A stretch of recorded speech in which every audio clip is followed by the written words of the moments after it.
டெல்லியில் ஆட்சி அமைக்க பாரதிய ஜனதா மறுப்பு தெரிவித்துள்ளது. இதனால் டெல்லி சட்டசபைக்கு விரைவில் தேர்தல் நடப்பது உறுதியாகியிருக்கிறது.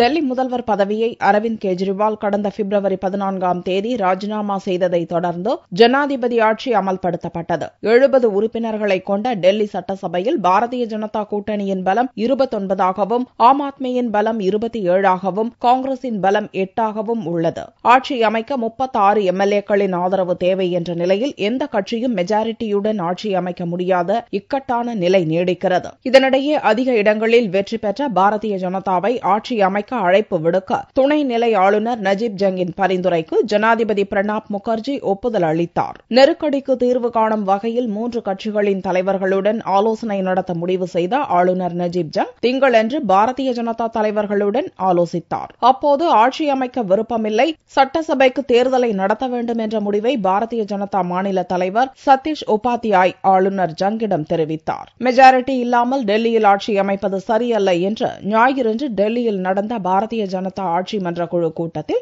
பிரதமர் மோடியும் கட்சித் தலைவர் அமித் ஷாவும் வலியுறுத்தியிருந்தது குறிப்பிடத்தக்கது. ஆட்சி அமைக்க பாரதிய ஜனதா மறுத்துவிட்டதால் சட்டசபையை கலைக்க ஆளுநர் ஜங் முறைப்படி பரிந்துரைப்பார் என்றும் பிப்ரவரி மாதத்தில் மீண்டும் தேர்தல் நடக்கக்கூடும் என்றும் எதிர்பார்க்கப்படுகிறது.